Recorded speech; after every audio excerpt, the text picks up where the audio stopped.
चलिए दोस्तों, तो स्वागत है आप सबका एक बार फिर से। जय हिंद। हम सब हमारे प्लेटफॉर्म द टीचर्स PYQ पे।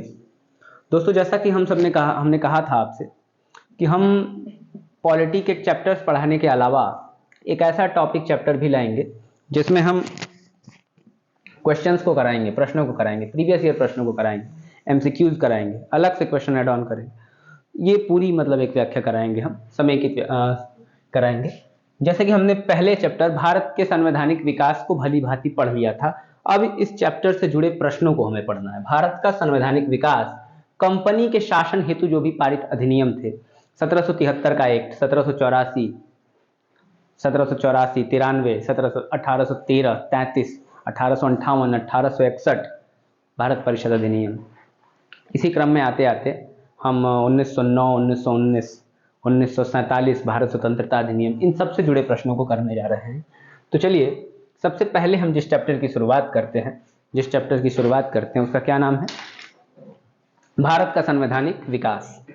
भारत का संवैधानिक विकास। चलिए इसके प्रश्नों को पढ़ते हैं। चलिए, पहला प्रश्न है हमारा कि निम्नलिखित में से किस अधिनियम में कलकत्ता में सर्वोच्च न्यायालय की स्थापना का प्रावधान किया गया था? तो दोस्तों, इसका आंसर क्या हो जाएगा? Regulating act 1773। रेगुलेटिंग एक्ट 1773 के तहत कलकत्ता में सर्वोच्च न्यायालय का प्रावधान किया गया था। दोस्तों, कब किया गया था? अब जरा सा समझिए इसे। 1774 में रेगुलेटिंग एक्ट 1773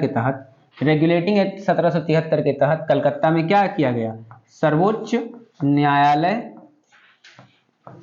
न्यायालय की स्थापना की गई। सर्वोच्च न्यायालय की स्थापना की गई, जिसका एक मुख्य न्यायाधीश, एक चीफ जस्टिस और 3 अन्य न्यायाधीश होते थे। ठीक है। पहले मुख्य न्यायाधीश कौन थे इसके? कौन था? एलिजा एम्पे। ठीक है। तो कलकत्ता में सर्वोच्च न्यायालय की स्थापना, आपको ये चीजें याद रहेंगी। बाकी अगर बात करें भारत का अधिनियम 1784, तो ये किस लिए था? ये इसलिए था कि इसमें पहली बार बोर्ड ऑफ कंट्रोल की स्थापना की गई। किसकी स्थापना की गई? बोर्ड ऑफ कंट्रोल नाम की एक संस्था की स्थापना की गई, जो कंपनी के राजनीतिक मामलों को देखती है। अब कोर्ट ऑफ डायरेक्टर्स, निदेशक समूह, जो 1773 से पहले ही काम कर रहे थे, उनका काम हो गया वाणिज्यिक मामलों को देखना। बोर्ड ऑफ कंट्रोल किस मामलों को देखती थी? राजनीतिक मामलों को देखती थी। इसे 1784 में लाया गया पिट का भारत अधिनियम के तहत। चार्टर एक्ट 1813, इसमें क्या किया गया? चार्टर एक्ट 1813 में भारत में ईसाई मिशनरियों का प्रवेश हुआ प्रावधान के द्वारा। इसके अलावा और क्या हुआ? चाय के व्यापार और चीन देश के व्यापार को छोड़कर अन्य सभी चीजों पर ब्रिटिश कंपनी का एकाधिकार समाप्त कर दिया गया। अब केवल चाय और चीनी पर ही ईस्ट इंडिया कंपनी का एकाधिकार है। बाकी अन्य विदेशी व्यापारी भी, मतलब इंग्लैंड के व्यापारी भी अन्य चीजों का व्यापार कर सकते हैं। और इसमें क्या किया गया? चार्टर एक्ट पर शिक्षा में 1 लाख रुपए का व्यय का प्रावधान। अगर बात किया जाए चार्टर एक्ट 1833 का, तो भारत के गवर्नर, बंगाल के गवर्नर को भारत का गवर्नर जनरल किसके द्वारा किया गया? तो चार्टर एक्ट 1833। और अगर रेगुलेटिंग एक्ट की बात की जाए, तो बंगाल के गवर्नर को बंगाल का गवर्नर जनरल बनाया गया 1773 के रेगुलेटिंग एक्ट के तहत। तो दोस्तों, आई थिंक आपको ये चीजें भली भांति समझ में आई होंगी। आइए अब बढ़ते हैं अपने अगले प्रश्न की तरफ। हमारा अगला प्रश्न है, कलकत्ता में सर्वोच्च न्यायालय की स्थापना। देखिए, सर्वोच्च न्यायालय की स्थापना के संबंध में निम्नलिखित में से कौन सा कथन सही है? चलिए देखते हैं कौन सा कथन सही है। कलकत्ता में सर्वोच्च न्यायालय की स्थापना 1773 के रेगुलेटिंग एक्ट के द्वारा की गई थी। हाँ, सही है। अभी हमने पिछले प्रश्न में इसका आंसर पढ़ा, सही है। लेमेस्टर इस न्यायालय के मुख्य न्यायाधीश थे। क्या लेमेस्टर थे? नहीं, इस न्यायालय के मुख्य न्यायाधीश एलिजा एम्पे थे। तो ये गलत हो जाएगा। ऑप्शन 1 सही है लेकिन 2 गलत है। याद रखिए, पूछा क्या है? सही उत्तर का चयन पूछा है। तो सही उत्तर कौन सा हो जाएगा? केवल 1। जब केवल 1 आपका सही उत्तर होगा, तो इसका आंसर क्या हो जाएगा? ए हो जाएगा। ठीक है दोस्तों, आसान क्वेश्चन में हमेशा याद रखिए, आयोग एक परिवर्तन कर रहा है। अब आयोग यहीं से आपसे गलत उत्तर पूछ सकता है। क्या पूछ सकता है? गलत उत्तर बताइए। और आप जैसे ही जा रहे हैं अपने हिसाब से, आपको लग रहा है कि सब सही जा रहा हूं, ये पहला सही है, दूसरा गलत है, ऑप्शन सही क्या? केवल 1 आपने मार दिया। आपसे उसने पूछा था गलत उत्तर, अब इसका आंसर ये 2 हो जाता। अब ये ट्रेंड बदल रहा है। मैं ये कहना चाहता हूं कि अब ऐसी क्वेश्चंस भी आपको सरप्राइज क्वेश्चंस मिल रहे हैं, इसलिए प्रश्न को भली भांति पढ़िए। लेकिन चलिए, फिलहाल इसका आंसर क्या है? केवल 1। अगले प्रश्न पर बढ़ते हैं। प्रश्न संख्या 3 क्या है? सूची 1 तथा सूची 2 को हमें मिलाना है कि कौन सा प्रावधान कब लागू हुआ है। चलिए आइए मिलाते हैं दोस्तों। नियंत्रण परिषद की स्थापना, नियंत्रण परिषद की स्थापना, जब से सबसे पहले जो आसान लग रहा है उसे मिलाइए। सर्वोच्च न्यायालय की स्थापना किससे मिलाएंगे? सर्वोच्च न्यायालय। 1773 का रेगुलेटिंग एक्ट खोजिए, तो 1773 का रेगुलेटिंग एक्ट, आपने नियामक अधिनियम को ही रेगुलेटिंग एक्ट कहते हैं, ये आपने खोज लिया। अब खोजिए इंग्लिश मिशनरियों का भारत में कार्य करने की अनुमति। अभी हमने पढ़ा था कि 1813 के अधिनियम के तहत, चार्टर एक्ट के तहत इंग्लिश मिशनरियों का प्रवेश दे दिया। अब एक मिलाइए, गवर्नर जनरल की परिषद में कानूनी सदस्य की नियुक्ति। गवर्नर जनरल के परिषद में कानूनी सदस्य की नियुक्ति की जब बात की जाएगी तो ये एक सदस्य के रूप में मैकाले को नियुक्त किया गया था। किस अधिनियम में? 1833 के अधिनियम में। अब आपका एक बचा नियंत्रण परिषद कह रहा है, बोर्ड ऑफ कंट्रोल, जिसको हमने पिछले क्वेश्चन में पढ़ा था। किसे पढ़ा था? बोर्ड ऑफ कंट्रोल को पढ़ा था, नियंत्रण परिषद। तो ये कौन सी हो जाएगी आपकी? पिट्स का भारत अधिनियम। तो अब इसका आंसर देखिए, 2 1 2 1 3 4। तो 2 1 3 4 किस में है? मिलाइए। 2 1 3 4 बी वाला इसका क्या हो जाएगा? ऑप्शन इसका कौन सा सही हो जाएगा? ऑप्शन इसका तीसरे का बी सही हो जाएगा। तो दोस्तों ये भी कर लिया हमने। चलिए आइए अगले प्रश्न की तरफ बढ़ते हैं। व्याख्या क्लास में मैंने बहुत ही डिटेल पढ़ाया है इन चीजों को, इसलिए यहां पर बहुत ज्यादा समय नहीं बर्बाद करेंगे आपका। चलिए चौथे प्रश्न की तरफ बढ़ते हैं। निम्नलिखित में से किससे या किसने भारत को अंग्रेजी शिक्षा की नींव पड़ी? किस अधिनियम के द्वारा? तो भारत में अंग्रेजी शिक्षा की नींव 1813 का चार्टर एक्ट। हाँ, इसके द्वारा क्या हुआ? 1813 के चार्टर एक्ट के द्वारा 1 लाख का बजट रखा गया। 1 लाख का बजट रखा गया किसके लिए? शिक्षा के लिए। शिक्षा के लिए 1 लाख का बजट किसके में रखा गया? भारत शासन अधिनियम, 1813 का चार्टर एक्ट। कहा गया कि भारत में शिक्षा के लिए 1 लाख का बजट होगा। General committee of public instruction, general committee of public instruction 1823 में आई, और इसे इस बात पर चर्चा करनी थी कि जो 1 लाख का बजट रखा जाएगा उसे किस प्रकार से खर्च करेंगे, शिक्षा पर किस प्रकार से खर्च करेंगे, इस पद्धति को बनाने के लिए। ये जो प्राच्य विद और आंग्ल विद का विवाद है ना, इसी पद्धति को सही करने के लिए इसे जनरल कमेटी ऑफ इंस्ट्रक्शन की स्थापना की गई। तो ये भी सही है। अब आ गया प्राच्य विद एवं आंग्ल विद विवाद। यह भी भारत में शिक्षा से संबंधित है। आंग्ल विद विवाद का क्या मतलब है और प्राच्य विद विवाद का क्या मतलब है? वो लोग जो मानते हैं कि भारत की शिक्षा यहाँ की स्थानीय और देशी भाषाओं में होनी चाहिए, यहाँ का दर्शन, यहाँ की चीजों को महत्वता मिलनी चाहिए, वो लोग क्या कहलाए? प्राच्यविद कहलाए। प्राचीनता का समर्थन करने वाले लोग, जैसे प्रिंसेप साहब, एचटी प्रिंसेप साहब जैसे लोग इसमें हैं। अब आंग्ल विवाद किसे कहा गया? आंग्ल विवाद उसे कहा गया जिसने कहा कि शिक्षा का माध्यम भारत में अंग्रेजी होना चाहिए। इस व्याख्या के बहुत ही ट्रेवेलियन साहब, इसके अलावा मैकाले इसका बहुत ही पुरजोर समर्थक था। ऐसा हुआ क्यों? क्योंकि वास्तव में जब आप एक थियरी पढ़ेंगे ना, यहाँ पर थोड़ा रुकेंगे हम लोग, एक थियरी को हम कहते हैं डाउन थियरी ऑफ फिल्ट्रेशन या छनाई का सिद्धांत। क्या कहते हैं? छनाई का सिद्धांत। क्या होता है ये? मैकाले ने कहा कि हमें ऐसे भारतीयों का वर्ग तैयार करना है जो रक्त और रंग से तो भारतीय हो लेकिन अपनी सोच से अंग्रेज हो, अपनी सोच से ब्रिटिश शासन का हिमायती हो, अपने सोच से उसे मजबूत बनाना हो, उसका कार्य हो। यानी हमें काले अंग्रेज बनाना है। सिंपल भाषा में वो सोचे तो किसके लिए सोचे? ब्रिटिश शासन के लिए सोचे, ब्रिटिश व्यवस्था के लिए सोचे। इसलिए ऐसी शिक्षा पद्धति बनाओ कि जिसमें भारत को बहुत ज्यादा शिक्षित नहीं करना है, हमें केवल क्लर्क बनाने वाली नहीं थी। तो ये सारी चीजें हैं। तो ये तीनों इसका आंसर हो जाएगा। तीनों थी शिक्षा के संबंध में। तो 1 2 और 3, 1 2 और 3 देख लीजिए दोस्तों, सही से मिला लीजिए। ऑप्शन क्या हो जाएगा इस आंसर का? इसका आंसर हो जाएगा 4। आंसर क्या हो जाएगा? 4। आंसर हो जाएगा 1 2 3 यानी डी। चलिए अगले प्रश्न को देखते हैं। प्रश्न संख्या 5। प्रश्न संख्या 5 हमारे सामने है। चलिए इसे करते हैं। किस के द्वारा, यहां पर थोड़ा सा प्रिंटिंग मिस्टेक है दोस्तों, थोड़ा सा प्रिंटिंग मिस्टेक है। ये प्रश्न क्या था थोड़ा देख लेते हैं। थोड़ा सा यहां पर प्रिंटिंग मिस्टेक है।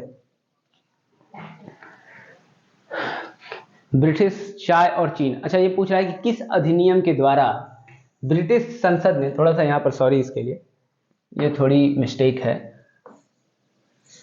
किस अधिनियम के द्वारा या किस चार्टर एक्ट के द्वारा ब्रिटिश संसद ने चाय और चीन के साथ व्यापार को छोड़कर ईस्ट इंडिया कंपनी के भारत के साथ व्यापार के अधिकार को समाप्त कर दिया? तो 1813 का अधिनियम आप पढ़ ही चुके हैं, यही इसका आंसर हो जाएगा। 1813 में क्या किया कंपनी को, ईस्ट इंडिया कंपनी को अन्य हिस्सों पर इसका एकाधिकार समाप्त कर दिया गया। अब कहा गया केवल चीन देश के साथ व्यापार और चाय के व्यापार पर आपका एकाधिकार होगा, बाकी जगह समाप्त कर दिया गया। और 1835 आते आते इनका एकाधिकार पूर्ण रूप से समाप्त कर दिया गया। अब ईस्ट इंडिया कंपनी वाणिज्यिक निकाय की जगह पर केवल और केवल एक राजनीतिक और प्रशासनिक निकाय रह गई। कब? 1833 में। लेकिन इसका आंसर क्या हो जाएगा? 1813। अगले प्रश्न पर चलते हैं। अगला प्रश्न क्या है,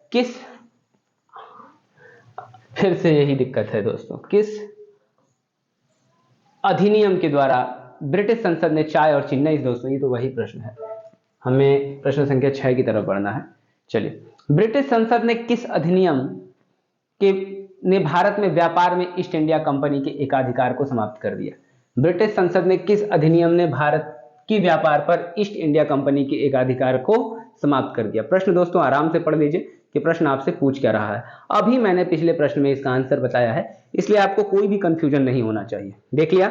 चलिए, अभी इसका आंसर बताया था। क्या बताया था? 1813 का चार्टर अधिनियम, यानी व्यापार में ईस्ट इंडिया कंपनी के एकाधिकार को आंशिक रूप से यहां पर क्या कर दिया गया है? समाप्त कर दिया गया है। तो छठे का सी आंसर हो जाएगा। अगले प्रश्न पे बढ़िए।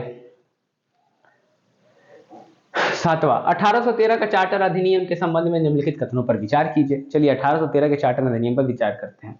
इसने भारत में ईस्ट इंडिया कंपनी के व्यापार एकाधिपत्य को चाय का व्यापार तथा चीन के साथ व्यापार को छोड़कर समाप्त कर दिया। तो सही तो लग रहा है। इसने कंपनी द्वारा अधिकार में लिए गए भारतीय राज्य क्षेत्र पर, आराम से पढ़िए, ब्रिटिश राज की संप्रभुता को सुदृढ़ कर दिया। और अगला ऑप्शन है, भारत का राजस्व अब ब्रिटिश संसद के नियंत्रण में आ गया। तो ये सही होगा, दूसरा वाला ये भी सही होगा।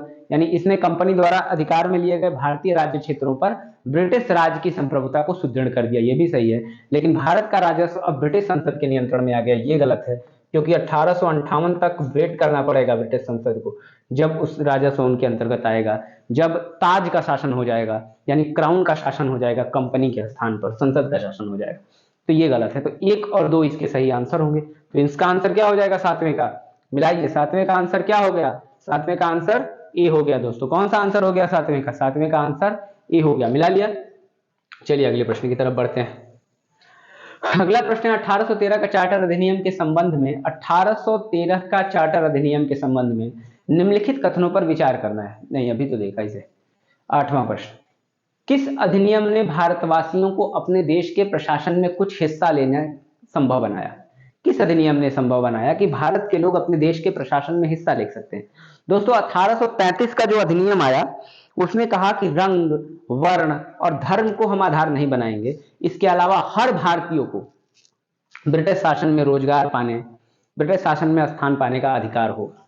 ये किस अधिनियम ने कहा? 1833 के चार्टर एक्ट ने कहा। जिस समय कौन था भारत में? William Bentinck. इसी 1833 के चार्टर अधिनियम ने विलियम बेंटिक को भारत का प्रथम गवर्नर जनरल बनाया। भारत का, बंगाल के गवर्नर जनरल से वो भारत का गवर्नर जनरल बना। इसी विलियम बेंटिक के कार्यकाल में 1829 में भारत में सती प्रथा का अंत हुआ, ठगी प्रथा, तमाम कुव्यवस्थाओं का अंत हुआ। और बात करें 1853 का, तो 1853 के अधिनियम में क्या हुआ था? 1853 के अधिनियम में दोस्तों सबसे पहले जो चीज हुई, जैसे खुली प्रतियोगी परीक्षा की शुरुआत हुई सिविल सेवाओं के लिए 1853 में। 6 लोगों की नियुक्ति की गई विधान परिषद के रूप में, यानी पहली बार अलग से विधान परिषद की नियुक्ति कब हुई? 6 लोगों की, तो 1853 के अधिनियम के तहत की। इसी समय कौन था भारत में? डलहौजी हुआ करता था भारत का गवर्नर। अगर गवर्नमेंट ऑफ इंडिया 1858 के एक्ट की बात करें, तो यह 1858 में तब आएगा जब 1857 की क्रांति ने भारत में ब्रिटिश साम्राज्य की जड़ों को खोखला करना शुरू कर दिया। अंग्रेजों को लग गया कि अब अगर सुधार नहीं किया तो हम बने नहीं रहेंगे। इसके बाद उन्होंने क्या कर दिया था? इसके बाद उन्होंने भारत में कंपनी के शासन के स्थान पर संसद का या ताज का शासन ला दिया 1858। इसी के द्वारा भारत में भारत सचिव नाम का पद बनाया गया, 15 सदस्यीय भारत काउंसिल बनाई गई। ये सब 1858 में हुआ था। और इंडियन काउंसिल एक्ट 1861, इसके द्वारा पोर्टफोलियो प्रणाली लाई गई। 1858 के एक्ट के तहत कौन था? कैनिंग था इस समय। इंडियन काउंसिल एक्ट 1861, इसमें क्या किया गया? इसमें पोर्टफोलियो सिस्टम लाया गया। मैंने पढ़ाया अपनी क्लास में पोर्टफोलियो क्या होता है। इसी में अध्यादेश जारी किया गया पहली बार कि सिस्टम लाया गया इस 1861 के अधिनियम में। गवर्नर जनरल की, मतलब गैर सरकारी सदस्यों की नियुक्ति होने लगी परिषद में। ये तमाम चीजें 1861 में हुई। लेकिन इसका आंसर क्या हो जाएगा? ए। 8वें का ए क्या हो जाएगा? आंसर हो जाएगा। चलिए अब हम बढ़ते हैं अगले प्रश्न की तरफ। दोस्तों यहाँ पर दो चैप्टर, यहाँ पर दो सेगमेंट्स हैं इस अध्याय के। 1800 हम जब पढ़ रहे हैं इसे भारत का संवैधानिक विकास, तो हमने इसे दो चरण में पढ़ रखा है। 1773 से आमतौर पर 1858 तक, ऐसे क्यों बांटा? यहाँ पर कंपनी का शासन है, और 1858 से 1947 तक ये किसका शासन है? भारत में संसद का शासन है। यहाँ पर ईस्ट इंडिया कंपनी डायरेक्ट रूप से है, और यहाँ पर डायरेक्ट रूप से कौन है? संसद यानी पार्लियामेंट है। इसलिए इसको हम अलग वाले हिस्से में कर रहे हैं, इस चैप्टर में कर रहे हैं। तो चलिए इस हिस्से में करते हैं इसको। पहला प्रश्न, बढ़ते हैं प्रश्न की तरफ। प्रश्न क्या है? भारतीय परिषद अधिनियम 1861 में के संबंध में निम्न कथनों को पढ़कर सही विकल्प चुनना है। चलिए, भारत परिषद अधिनियम 1861 हमें पढ़ना है, तो चलिए पढ़ते हैं 1861। ये क्या वाला है? इस अधिनियम के फलस्वरूप गवर्नर जनरल की कार्यपालिका परिषद में कुल सदस्यों की संख्या 7 हो गई। गवर्नर जनरल की कार्यपालिका परिषद में कुल सदस्यों की संख्या 7 हो गई। अगला पढ़ते हैं, क्योंकि स्पष्ट नहीं हुआ बहुत। विधि निर्माण के लिए अतिरिक्त सदस्यों की संख्या कम से कम 6 और अधिक से अधिक कितनी कर दी गई? विधि निर्माण के लिए सदस्यों की संख्या कम से कम 6 और अधिक से अधिक क्या कर दी गई? 12 कर दी गई। और प्रांतीय और केंद्रीय विधान परिषदों में, केंद्रीय विषयों में किसी तरह का भेदभाव नहीं रखा गया। दोस्तों, इसमें पहला गलत हो जाएगा, 7 हो गई, ये आंसर गलत होगा। बाकी विधि निर्माण के अतिरिक्त सदस्यों की संख्या कम से कम 6 और अधिक से अधिक 12 कर दी गई थी। किसके लिए? विधि निर्माण के संबंध में, तो ये सही है। और प्रांतीय और केंद्रीय विषयों में किसी तरह का भेदभाव नहीं किया गया, रखा गया, ये भी सही है। प्रांतीय और केंद्रीय विषयों में उस समय तक किसी प्रकार का भेदभाव नहीं था। तो इसका आंसर क्या हो जाएगा? 2 और 3। चलिए अगले प्रश्न पर चलते हैं। अगले प्रश्न पर चलते हैं। आइए, प्रश्न संख्या 2। भारत परिषद अधिनियम, भारत परिषद अधिनियम, इंडियन काउंसिल एक्ट 1892 के संबंध में बताना है हमें, क्या सही है? 20 जून 1892 को लागू किया गया, गलत। 1892 में तो बना है ना ये कानून, लागू तो 1893 में हुआ, तो ये ऑप्शन गलत है। क्या है ये ऑप्शन? गलत है। 1892 में लागू हुआ, 1893 में लगा था। 24 सदस्यों में से गैर सरकारी सदस्यों की संख्या कितनी है? 24 सदस्यों में गैर सरकारी सदस्यों की संख्या 5 थी। इसके अलावा सदस्यों को पूरक प्रश्न पूछने का अधिकार दिया गया नहीं। पूरक प्रश्न पूछने का अधिकार सदस्यों को 1909 के मार्ले मिंटो डिजास्टर, जिसे रिफॉर्म कहा जाता है, मार्ले मिंटो रिफॉर्म्स में दिया गया। ठीक है, मार्ले मिंटो 1909 का अधिनियम। इसमें केवल वो बजट पे मतलब प्रश्न कर सकते, पूरक प्रश्न नहीं पूछ सकते थे इसमें, तो ये गलत है, ऑप्शन है।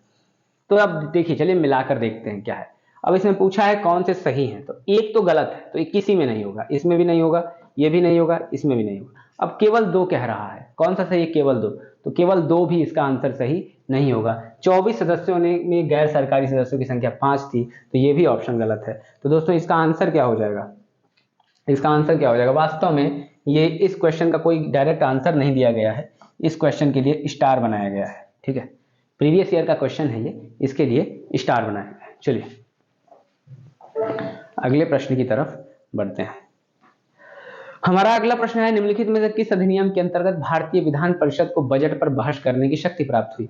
तो भारतीय विधान परिषद को किस अधिनियम के तहत बजट पर बहस करने की शक्ति प्राप्त हुई? 1892 का भारत परिषद अधिनियम। 1892 का भारत परिषद अधिनियम, इसमें क्या हुआ कि परिषद को बजट पर बहस करने की शक्ति प्राप्त हुई। किस अधिनियम के द्वारा प्राप्त हुई? 1892 के चार्टर अधिनियम के तहत, 1892 के अधिनियम के तहत, भारत परिषद अधिनियम के तहत बजट पर बहस करने की शक्ति प्राप्त हुई।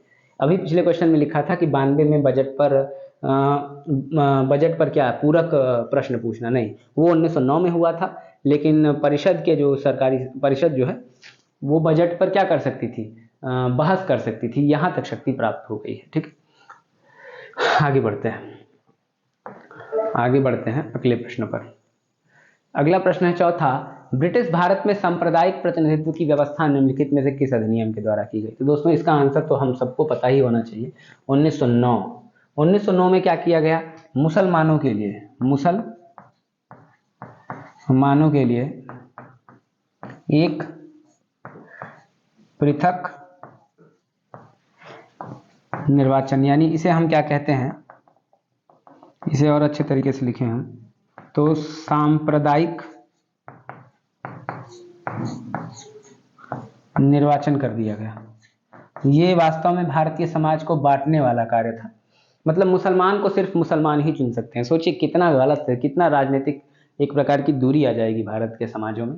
तो ये मार्ले मिंटो डिजास्टर जिसे आप रिफॉर्म कह सकते हैं 1909 में ये आया था। ठीक है, Morley Minto reforms 1909, Morley Minto सुधार 1909 में। बाकी भारतीय काउंसिल एक्ट 1892 के बारे में आप थोड़ा बहुत जान चुके हैं। 1892 1919 के मॉन्टेग्यू चेम्सफोर्ड के बारे में देखेंगे तो प्रांतों में द्वैत शासन लगी, केंद्र में द्विसदनीय विधायिका की बात की गई। ये तमाम चीज़ें जो थी 1919 के मॉन्टेग्यू चेम्सफोर्ड के संबंध में भारत में उत्तरदायी शासन की स्थापना के संबंध में ही मॉन्टेग्यू चेम्सफोर्ड सुधार है। इसके अलावा बात की जाए भारत सरकार अधिनियम 1935, तो भारत में संघ बनाना इसके उद्देश्य के अंतर्गत था। आरबीआई की स्थापना हुई, एक संघीय न्यायालय की स्थापना की बात की गई, 1937 में स्थापना भी किया गया। तो ये तमाम चीज़ें 1935। तो इसका आंसर क्या हो जाएगा? मार्ले मिंटो सुधार। अगले प्रश्न की तरफ बढ़ते हैं दोस्तों। अगला प्रश्न है प्रश्न संख्या 5। 1909 का अधिनियम किससे संबंधित था? पृथक मताधिकार को लागू करने से। किससे संबंधित था? पृथक मताधिकार को लागू करने से। क्या संबंधित था? 1909 का अधिनियम। तो यही दोस्तों सही हो जाएगा। अभी हमने पढ़ा मुसलमानों के लिए अलग से निर्वाचन का अधिकार। विकेंद्रीकरण नहीं। विकेंद्रीकरण क्या का मतलब क्या होता है? जैसे मान लीजिए भारत में 4 प्रेसिडेंसीज हैं अंग्रेजों की, मद्रास, बंबई, बंगाल, जिसे हम कलकत्ता प्रेसिडेंसी कहते हैं, बंगाल, और आगरा प्रेसिडेंसी 1813 में बनी। तो 4 प्रेसिडेंसियां हैं। अब इन चारों को बराबर शक्ति दोगे तो हम कहेंगे विकेंद्रीकरण है। लेकिन अगर किसी एक में शक्तियों का संकेंद्रण कर दोगे, जैसे 1833 के भारत शासन अधिनियम चार्टर एक्ट के तहत बंगाल के गवर्नर जनरल को भारत का गवर्नर जनरल कर दिया गया और कानून बनाने की सारी शक्ति इसी में कर दी गई, तो इसे हम केंद्रीकरण कहेंगे। लेकिन 1861 आते आते 1861 में केंद्रीकरण की इस प्रक्रिया ने करवट ली और विकेंद्रीकरण किया गया, और कानून बनाने के जो अधिकार थे वो वापस इन्हें क्या कर दिए गए? इन लोगों को सौंप दिए गए, आमतौर पर इन्हें सौंप दिए गए। तो हम विकेंद्रीकरण की प्रक्रिया उसे कहते हैं। द्वैध शासन क्या है? 1919 में आया प्रांतों में द्वैध शासन, प्रांतों में द्वैध शासन आया, और 1935 में प्रांतों को समाप्त करके केंद्र में द्वैध शासन आया। विधान परिषदों से संबंधित नहीं है। कुल इसका आंसर क्या हो जाएगा? पृथक निर्वाचन को लागू करना है। वहां चैप्टर में मैंने बहुत ही व्यापक व्याख्या की है। यहाँ पर वैसे तो मुझे थोड़ी स्पीड तेज होनी चाहिए, लेकिन फिर भी मैं थोड़ा सा धीरे ही पढ़ा रहा हूँ। चलिए थोड़ा सा तेज चलने का प्रयास करते हैं। निम्नलिखित में से किस एक अधिनियम द्वारा भारत में संघीय न्यायालय की स्थापना की गई है? तो जल्दी से करते हैं। 1935 के अधिनियम द्वारा भारत में संघीय न्यायालय की स्थापना की गई है। तो देखिए मिलाइए, इसका ऑप्शन में क्या है आपके पास? इसके ऑप्शन में आपके पास क्या है? इसके ऑप्शन में आपके पास कोई नहीं है, यानी यही है। 1935 के भारत शासन अधिनियम के द्वारा 1937 में दिल्ली में एक फेडरल कोर्ट की स्थापना की गई थी। तो ये इसका आंसर हो जाएगा। अगले प्रश्न पे चलिए। भारत का संघीय न्यायालय निम्नलिखित में से किस वर्ष में स्थापित किया गया था? ट्रिकी क्वेश्चन है, किस वर्ष से स्थापित किया गया था? अगर आपने मार दिया कि 1935 तो गलत हो जाएगा। क्यों गलत हो जाएगा भाई? 1935 क्यों गलत हो जाएगा? क्यों 1935 गलत हो जाएगा? क्योंकि इसकी स्थापना 1937 में हुई है। 1935 के एक्ट के तहत 1937 में स्थापना हुई है दिल्ली में फेडरल कोर्ट। तो आंसर क्या हो जाएगा? आंसर इसका थोड़ा सा चेंज हो गया है, इधर उधर सिनारियो हो गया। ए बी सी, इसका आंसर क्या होना चाहिए? सी होना चाहिए। सी के बाद बी आ गया, थोड़ी सी प्रिंटिंग मिस्टेक है, सॉरी, हम इसे सही कराएंगे। चलिए अगला क्वेश्चन, केंद्र में द्वैध शासन किस अधिनियम के अंतर्गत स्थापित किया गया था? तो केंद्र में द्वैध शासन किस अधिनियम के द्वारा? तो भारत शासन अधिनियम 1935 के द्वारा। भारत शासन अधिनियम 1935 के द्वारा, भारत शासन अधिनियम 1935 के द्वारा केंद्र में द्वैध शासन। होता क्या है द्वैध शासन? आप थोड़ा सा समझ लीजिए। द्वैध शासन क्या है? द्वैध शासन, ये द्वैध शासन है क्या? द्वैध शासन 2 विषय बनाए गए अलग से। एक है आरक्षित विषय, आरक्षित विषय वहां पे समझाया है, इसीलिए बहुत तेज चल रहा हूं। एक आरक्षित विषय, और एक विषय क्या हो गया? हस्तांतरित विषय, हस्तांतरित विषय। अंतर क्या था? इस पर गवर्नर जनरल को पूरा अधिकार था, आरक्षित पे पूरा अधिकार, चाहे लागू करे न करे। हस्तांतरित विषयों पर आमतौर पर विधायिका का अधिकार होता था तथा गवर्नर जनरल को कार्यपालिका की सुझाव को मानना पड़ता था। अंत में तो वो जो चाहे वो करे, लेकिन इस तरीके से 2 अलग अलग विषयों को बांटा गया। तो केंद्र में प्रांतों में द्वैध शासन आया 1919 में, प्रांतों में द्वैध शासन आया, और केंद्र में आया 1935 में। 1935 में केंद्र में आया और 1935 में ही प्रांतों में द्वैध शासन की समाप्ति कब की गई? 1935 में की गई। यानी 1935 किसके लिए है? प्रांतीय स्वायत्तता के लिए है, प्रांतीय ऑटोनॉमी के लिए है। ठीक है, इसके अलावा भारत सरकार अधिनियम हम आगे की क्वेश्चन में पढ़ने वाले हैं। चलिए अगले प्रश्न पर चलते हैं। अगले प्रश्न पर चलते हैं। निम्नलिखित में से किस अधिनियम के द्वारा केंद्र में द्वैध शासन प्रणाली स्थापित किया गया? फिर से सेम क्वेश्चन रिपीट कर रहा है, तो चलिए बताइए ना इसको कि 1935 तो हो भाई, कई बार क्यों पूछ रहे हो? तो ये पूछा गया है, अनेक एग्जाम्स में पूछा गया है दोस्तों। ये 9वें का कौन सा आंसर हो जाएगा? बी आंसर हो जाएगा। 9वें का बी आंसर हो जाएगा। केंद्र में द्वैध शासन प्रणाली को स्थापित किया गया। किस अधिनियम ने केंद्र में द्वैध शासन प्रणाली को स्थापित किया? तो इसका आंसर क्या हो जाएगा? 9वें का ए हो जाएगा, भारत शासन अधिनियम 1935। आइए अगले प्रश्न की तरफ बढ़ते हैं। 10वां, 1919 के भारत शासन अधिनियम की निम्नलिखित में से कौन सी प्रमुख विशेषताएं हैं? 1919 के भारत शासन अधिनियम की पूछ रहा है। देखिए, प्रांतों की कार्यकारी सरकार में द्वैध शासन की व्यवस्था। प्रांतों की कार्यकारिणी सरकार में द्वैध शासन की व्यवस्था बिल्कुल सही है। प्रांतों में मुसलमानों के लिए पृथक निर्वाचन मंडलों की व्यवस्था 1909 में की गई थी, ना कि 1919 में, इसलिए गलत हो जाएगा। केंद्र द्वारा प्रांतों को विधायिनी शक्ति का हस्तांतरण निम्नलिखित कूटों के आधार पर सही उत्तर चुनिए। केंद्र द्वारा प्रांतों को विधायिनी शक्ति का हस्तांतरण, क्या केंद्र द्वारा प्रांतों को विधायिनी शक्ति का हस्तांतरण किया गया है? सही से पढ़िए दोस्तों इसका आंसर। तो इसका आंसर क्या हो जाएगा? हाँ, ये भी सही है, केंद्र द्वारा प्रांतों को विधायिनी शक्ति का हस्तांतरण भी किया गया था। तो इसका आंसर क्या हो जाएगा? ये भी सही है, सॉरी यहाँ पे थोड़ा सा ये यहाँ हो गया, इसे यहाँ कर दीजिए। तो कौन सा? 1 और 3 इसके सही आंसर हो जाएंगे। तो आंसर क्या हो जाएगा? सी। 10वें का आंसर क्या हो जाएगा? सी, 1 और 3। चलिए 11वें प्रश्न को करते हैं। प्रश्न संख्या 11, प्रश्न संख्या 11 करते हैं अब। चलिए चलते हैं प्रश्न संख्या 11 की तरफ। प्रश्न संख्या 11 की तरफ, भारतीय इतिहास के संबंध में द्वैध शासन डायरकी सिद्धांत किसे निर्देशित करता है? अभी हमने द्वैध शासन को समझा दिए। केंद्रीय विधानमंडलों का दो सदनों में विभाजन। केंद्रीय विधानमंडल का 2 सदनों में विभाजन बिल्कुल सही है। डायरकी का मतलब क्या है? 2 सरकारों, अच्छा रुक जाइए एक सेकंड, जल्दबाजी नहीं करते, पहले पढ़ते हैं ऑप्शंस वरना गलत हो जाएंगे। केंद्रीय भारतीय इतिहास के संबंध में डायरकी पूछ रहा है। अगला है 2 सरकारों अर्थात केंद्र और राज्य सरकारों को शुरू किया जाना। 2 शासक समुच्चय, एक लंदन में और दूसरा दिल्ली में होना। और तीसरा है प्रांतों में प्रत्यायोजित विषयों को 2 प्रवर्गों में विभाजित करना। बड़ा ही कॉम्प्लिकेटेड टाइप का है ये, लेकिन केंद्रीय विधानमंडल का 2 सदनों में विभाजन ये नहीं होना चाहिए। 2 सरकारों अर्थात केंद्रीय और राज्य सरकारों को शुरू किया जाना, ये भी नहीं होना चाहिए। 2 शासक समुच्चय, एक लंदन में और दूसरा दिल्ली, ये भी नहीं होना चाहिए। आंसर क्या है? प्रांतों में प्रत्यायोजित विषयों का 2 वर्गों में विभाजन। जैसा कि हमने पढ़ा, एक हो गया था आरक्षित विषय और एक क्या हो गया था? एक हो गया था आरक्षित विषय और एक क्या हो गया था? एक क्या हो गया था? हस्तांतरित। हस्तांतरित 2 विषय बन गए। याद रखिएगा दोस्तों, गवर्नर जनरल ने डायरेक्ट इसे अपने अंतर्गत रखा था। इसमें महत्वपूर्ण विषय आते थे तथा इसमें कुछ गौण विषय आते थे। तो ये आपका हो गया, कौन सा आंसर हो गया? 11। इसका आंसर क्या हो जाएगा? 11 का डी। चलिए अगले प्रश्न पर चलते हैं। प्रश्न संख्या 12। प्रश्न संख्या 12 क्या कह रही है हमसे? भारत सरकार अधिनियम 1919 में प्रांतीय सरकार के कार्य आरक्षित, रिजर्व और आंतरिक ट्रांसफर्ड विषयों के अंतर्गत बांटे गए थे। निम्नलिखित में से कौन से आरक्षित विषय माने गए थे? चलिए आरक्षित विषय देखते हैं कि कौन कौन से थे जो गवर्नर जनरल के डायरेक्ट अंतर्गत आते थे।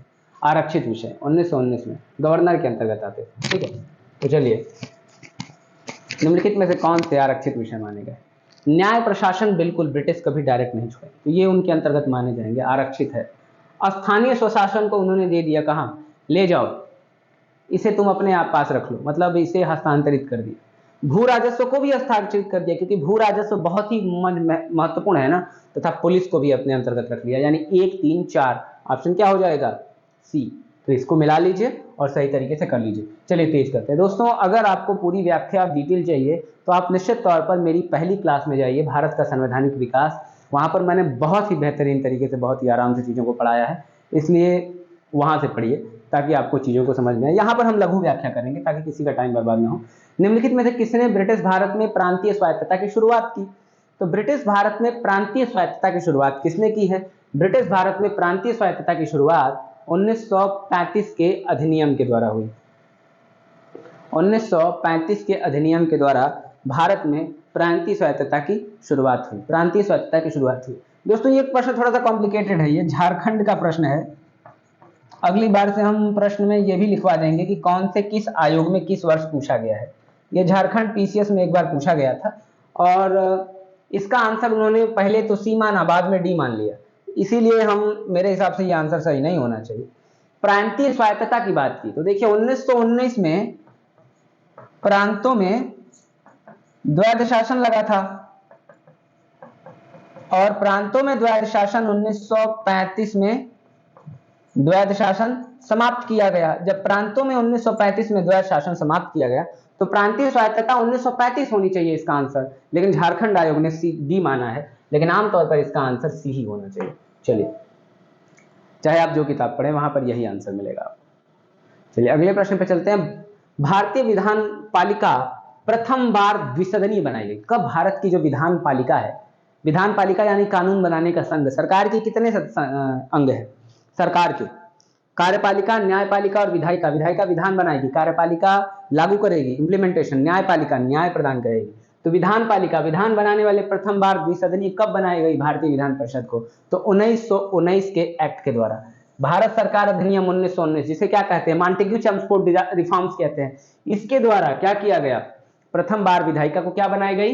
द्विसदनीय, यानी 2 सदन बनाए गए, एक हाउस ऑफ पीपल जो आज की लोकसभा, एक ऑफ काउंसिल ऑफ स्टेट्स जो आज की क्या है? काउंसिल ऑफ स्टेट्स जो आज की क्या है? विधान परिषद है। तो ये इसका आंसर हो जाएगा।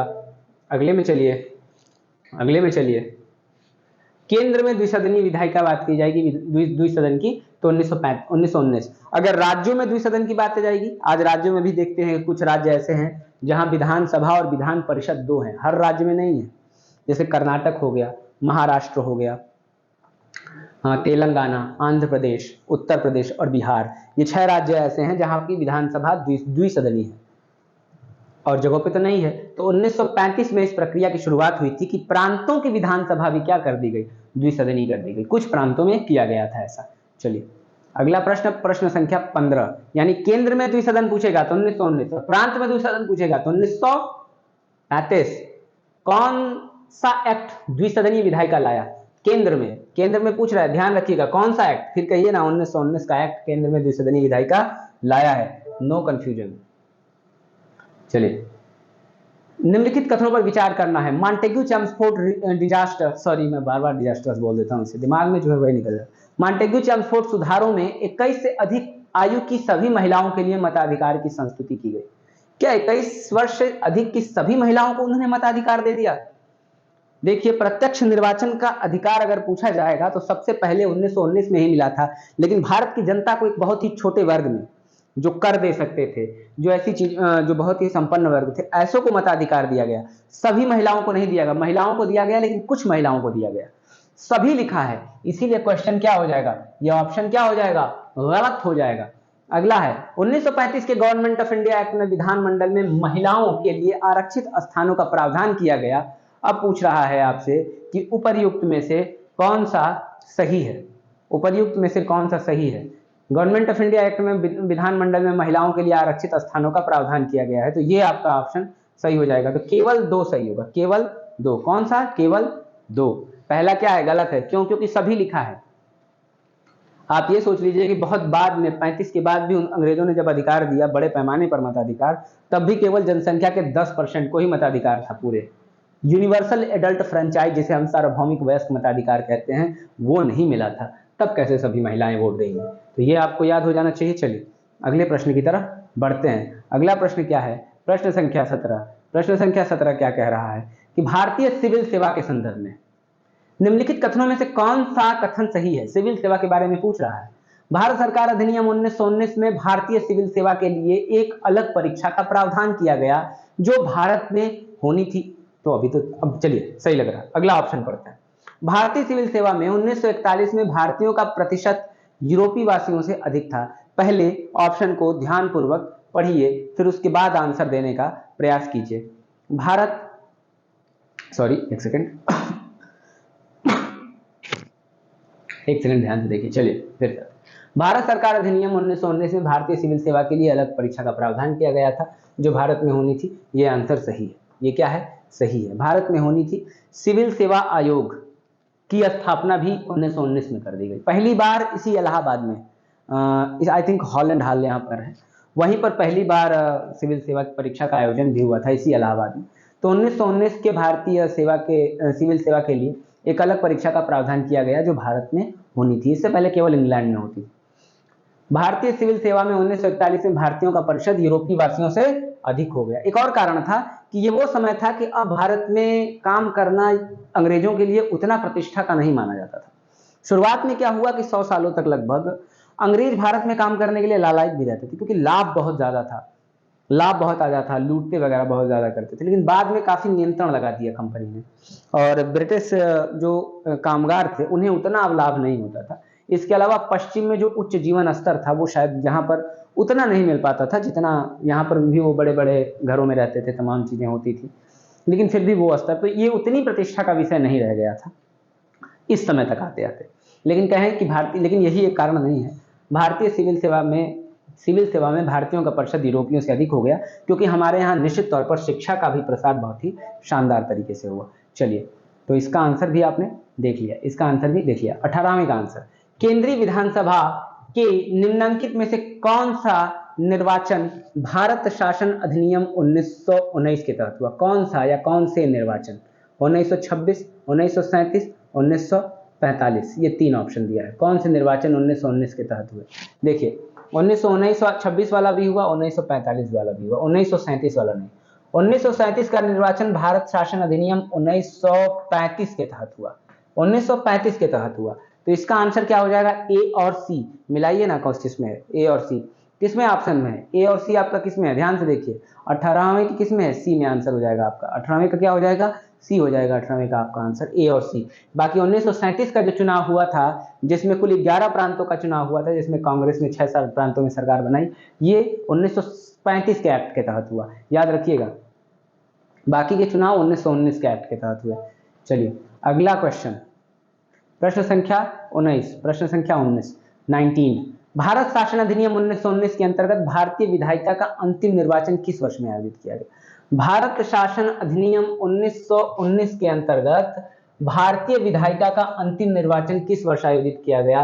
भारतीय विधायिका का अंतिम निर्वाचन किस वर्ष आयोजित किया गया? 1945। अभी पिछले प्रश्न में आपने यह आंसर देखा भी था, अभी पिछले प्रश्न में आपने यह आंसर देखा भी था कि 1945 में निर्वाचन किया गया है। तो 1945 में आखिरी बार निर्वाचन किया गया, किस एक्ट के तहत? 1919 के मॉन्टेग्यू चेम्सफोर्ड की रिपोर्ट, मतलब कानून को आधार बनाकर।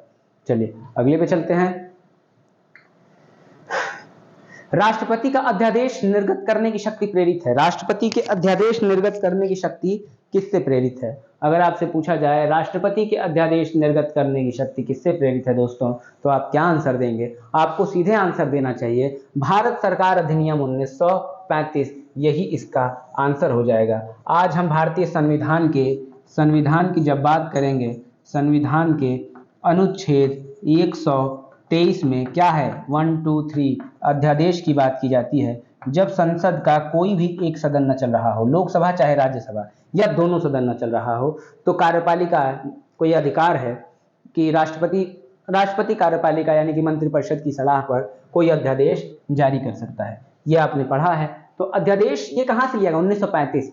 अगर पूछा जाएगा भारत में सबसे पहले अध्यादेश की परिकल्पना किस एक्ट में आई थी, तो 1861 के एक्ट में आई थी। याद रखिएगा, भारत इंडियन काउंसिल एक्ट 1861 में सबसे पहले अध्यादेश इंट्रोड्यूस किया गया था, जिस समय कैनिंग था। लेकिन अगर बात की जाए भारत कहां से प्रेरित है अध्यादेश की शक्ति भारत के संविधान में, तो भारत शासन अधिनियम 1900, भारत सरकार अधिनियम 1935 से प्रेरित है। याद रखिएगा, बिल्कुल भूलना नहीं है। हम एक एक पे अलग से चर्चा नहीं कर रहे हैं यहाँ पर, क्योंकि मैं फिर कह रहा हूं कि हमने ये चीजों को पढ़ लिया है। चलिए अगला, निम्नलिखित में से किस अधिनियम द्वारा संवैधानिक निरंकुशता कॉन्स्टिट्यूशनल मोनार्की का सिद्धांत कैसे प्रवृत्त किया गया? संवैधानिक निरंकुशता का सिद्धांत आ गया, अरे बाप रे। संवैधानिक निरंकुशता का सिद्धांत कब आया? 1935 के अधिनियम के द्वारा। संवैधानिक निरंकुशता 1935 का जो अधिनियम बनाया गया था ना, इस अधिनियम में भी 300 से ज्यादा अनुच्छेद और बहुत सारे भाग थे। बहुत ही व्यापक अनुच्छेद ये भारत शासन अधिनियम बनाया गया था और यहीं पे तमाम बातें की गई। संवैधानिक निरंकुशता की बात यहीं से की गई। आज भारत के संविधान का सबसे बड़ा जो स्रोत है ये इसी भारत शासन अधिनियम 1935 को मानते हैं। तो अगर संवैधानिक निरंकुशता की बात की जाएगी तो ये कहां से आएगा? ये ऑप्शन सी से आएगा, ये 1935 से आएगा। ये कहां से आएगा? 1935 से आएगा। तो क्लियर है, संवैधानिक निरंकुशता कहां से? 1935 से। क्योंकि देखिए एक इतनी व्यापक लॉ बुक बनाई गई 1935 में। जैसे यहां पर क्या क्या किया गया 1935 में? संघ का प्रावधान किया गया, संघ का प्रावधान 1935 में किया गया। और क्या किया गया? संघ के प्रावधान के अलावा सूचियों का बंटवारा हो गया, केंद्र सूची, राज्य सूची, ये भी एक विधि बुक इसी के अंतर्गत, केंद्र सूची, राज्य सूची की व्यवस्था की गई। तमाम चीजें इसके अंतर्गत की गई, यानी बहुत ही व्यापक है ये। तो इसे हम कह सकते हैं संवैधानिक निरंकुशता 1935 का एक्ट। अगर आपसे पूछा जाए भारत के संविधान का सबसे बड़ा स्रोत तो आप कहेंगे भारत शासन अधिनियम 1935। अगला, भारत के संविधान में केंद्र और राज्यों के बीच किया गया शक्तियों का विभाजन इनमें से उल्लिखित योजना पर आधारित है। अभी हमने देखा केंद्र और राज्यों के बीच शक्तियों का विभाजन भारत शासन अधिनियम 1935 के तहत किया गया है। भारत शासन अधिनियम 1935 के तहत किया गया है। केंद्र और राज्य के बीच में शक्तियों का विभाजन किसके द्वारा किया गया है? भारत शासन अधिनियम 1935 के तहत किया गया है। भारत शासन अधिनियम 1935। आज देखिए, आज 3 सूचियां पढ़ते हैं आप। अनुसूची 3 सूची है भारत के संविधान की। अनुसूची संख्या 7 में आप पढ़ते हैं, अनुसूची 7 में पढ़ते हैं, संख्या 7 में, अनुसूची संख्या 7 में पढ़ते हैं। कौन सूची? केंद्र सूची, राज्य सूची, इसके बाद समवर्ती सूची। तो आमतौर पर इसकी व्यवस्था कब हो गई थी इन तीनों सूचियों की? तो भारत शासकीय अधिनियम 1935 के तहत ही हो गई थी। तो ये याद रखिएगा। अच्छा बताइए, पहली बार गवर्नर जनरल की परिषद में वायसराय की परिषद में एक भारतीय सदस्य नियुक्त हुआ था, विधि सदस्य। उसका नाम क्या है? मैंने पढ़ाया था, SP सिन्हा। 1919 के अधिनियम के तहत आए थे। तो वैसे ऐसे ही बता दिया, लेकिन वहां पर सारी चीजें बताइए। चलिए मैं फिर कह रहा हूँ, वहां पर जाइए, व्यापक स्टडी करिए। 1-1.5 घंटे की क्लास है। भारत के संविधान में केंद्र और राज्यों के बीच किया गया शक्तियों का विभाजन इनमें से किससे उल्लिखित है? क्या हमने अभी यही प्रश्न पढ़ा था? अगला चैप्टर इसका होता है। निम्नलिखित में से किस एक भारत सरकार अधिनियम 1935 की मुख्य विशेषताओं में कौन सा एक नहीं है? इस अधिनियम में अखिल भारतीय महासंघ का प्रावधान था। बिल्कुल था। महासंघ, अखिल भारतीय संघ बनाया जाएगा, इसका प्रावधान 1935 में किया गया था, जो ब्रिटिश भारत और देशी रियासतों से मिलकर बनाई जानी थी। अवशिष्ट शक्तियां, अवशिष्ट विषय प्रांतीय विधायिकाओं को किए गए नहीं। रेजिडुअरी पावर्स, जिसे हम आर्टिकल 248 के अंतर्गत आज भारतीय संविधान में देखते हैं, जो आज भारत के राष्ट्रपति को मिलता है, उस समय ये गवर्नर जनरलों को मिलता था। तो ये अवशिष्ट शक्तियां प्रांतीय विधायिकाओं को मिलने का प्रश्न नहीं उठता। यही गलत है। ये किसको था? गवर्नर जनरल को। यह प्रांतीय स्वायत्तता के सूत्रपात का संकेत था। हाँ, क्यों? क्योंकि 1919 में जो द्वैध शासन प्रांतों में शुरू किया गया था, उसे 1935 में द्वैध शासन प्रांतों में समाप्त कर दिया गया। कहां? प्रांतों में। तो प्रांतीय स्वायत्तता की बात होने लगी, सूत्रपात किया गया यहाँ पर। इसने प्रांतीय स्तर पर द्वैध शासन प्रणाली को समाप्त, केंद्र में लागू किया। हाँ, प्रांतों में द्वैध शासन समाप्त, केंद्र में लागू, केंद्र में लागू, प्रांतों में द्वैध शासन प्रणाली को समाप्त। कहां? प्रांतीय स्तर पर। किसने? 1935 के अधिनियम। ये भी सही है। तो कौन कौन सा सही है, कौन गलत है? यही बी आंसर गलत है। क्या पूछा है? कौन सा नहीं थी? तो ये बी नहीं थी। अवशिष्ट शक्तियां विधायिका में नहीं थी। चलिए अगले प्रश्न में, प्रश्न संख्या 24। एक संघीय व्यवस्था और केंद्र में द्वैध शासन प्रणाली में भारत में लागू किया गया था। एक संघीय व्यवस्था और केंद्र में द्वैध शासन प्रणाली, द्वैध शासन भारत में लागू किया गया था। कब लागू किया गया था बताइए? एक संघीय व्यवस्था, तो हमने 1935 पढ़ा। द्वैध शासन, केंद्र में द्वैध शासन, सीधे जाइए 1935, कहीं भटकने की कोई जरूरत नहीं है। प्रश्न संख्या 25। अखिल भारतीय महासंघ स्थापित करने का प्रावधान शामिल किया गया। अखिल भारतीय महासंघ, सेम क्वेश्चन, कई बार ये क्वेश्चन रिपीट हो रहा है। अखिल भारतीय महासंघ 1935 में। कब? 1935 में। अगले प्रश्न पर चलिए। अगला प्रश्न, प्रश्न संख्या 26। प्रश्न संख्या 26 और क्या था? अगस्त प्रस्ताव 1940 में आया, वो था। भारत सरकार अधिनियम 1919 और कैबिनेट मिशन प्रस्ताव 1946 में 3 लोग थे कैबिनेट मिशन में। कौन कौन था? A.V. अलेक्जेंडर, स्टेफर्ड क्रिप्स और पैथिक लॉरेंस इसका अध्यक्ष था इस कैबिनेट मिशन का। अब मैंने एक चैप्टर और पढ़ाया है इसमें, मैंने तो वैसे तो पूरे चैप्टर्स पढ़ाने हैं, तो मैंने ये वाला चैप्टर भी कंप्लीट कर दिया है। इसमें है कि भारत की संविधान सभा, ये भी देखिए लगभग 1.5 घंटे की वीडियो होगी ये पूरी, और इसमें पूरी संविधान सभा जितने भी डेवलपमेंट्स हैं सब कुछ कवर किया गया है, तो उस चैप्टर को भी देखिए। हमारे प्लेलिस्ट में आपको ये सारे वीडियोस मिलेंगे। निम्नलिखित में से किस एक अधिनियम ने भारत में संघीय शासन की व्यवस्था दी थी? किस एक अधिनियम ने भारत में संघीय शासन, बार बार प्रश्न वही पूछ रहा, भारत में संघीय शासन की व्यवस्था 1935 के अधिनियम में दी गई थी और कहाँ दी गई थी? क्या आपको क्लियर है ये क्वेश्चन आंसर? चलिए क्लियर है तो 26 का सी हो जाएगा। अगले प्रश्न पे चलिए। 1935 के अधिनियम द्वारा स्थापित संघों में अवशेष शक्तियां किसके पास थी? तो बड़ा ये आंसर सिंपल है, गवर्नर जनरल को। प्रांतीय गवर्नर को नहीं, केंद्र के गवर्नर जनरल को। अवशेष शक्तियां किसके पास हैं? केंद्र के गवर्नर जनरल के पास क्या है? अवशेष शक्तियां हैं केंद्र के गवर्नर जनरल के पास। अगले प्रश्न पर चलिए 28, प्रश्न संख्या 28।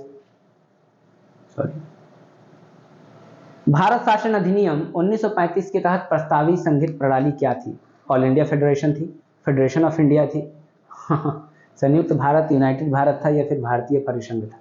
बताइए, फेडरेशन ऑफ इंडिया थी या ऑल इंडिया फेडरेशन थी? आपको इन दोनों में से बता देना चाहिए कि क्या थी, क्योंकि ये दोनों ऑप्शन ही ज़्यादा आपके करीब हैं। तो फिर से देखिए, सोचिए और फिर इस प्रश्न का आंसर बताइए कि क्या थी? ऑल इंडिया फेडरेशन थी, फेडरेशन ऑफ इंडिया थी, यूनाइटेड इंडिया थी, या इंडियन कॉन्फेडरेशन थी? भारत कभी परिसंघ रहा ही नहीं, परिसंघ ऐसे ही कट जाएगा।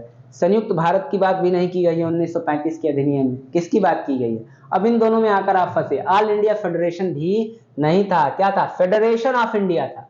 क्या था? फेडरेशन ऑफ इंडिया शब्द का प्रयोग किया गया, यानी भारत संघ का प्रयोग किया गया है। याद रखेंगे इस बात को।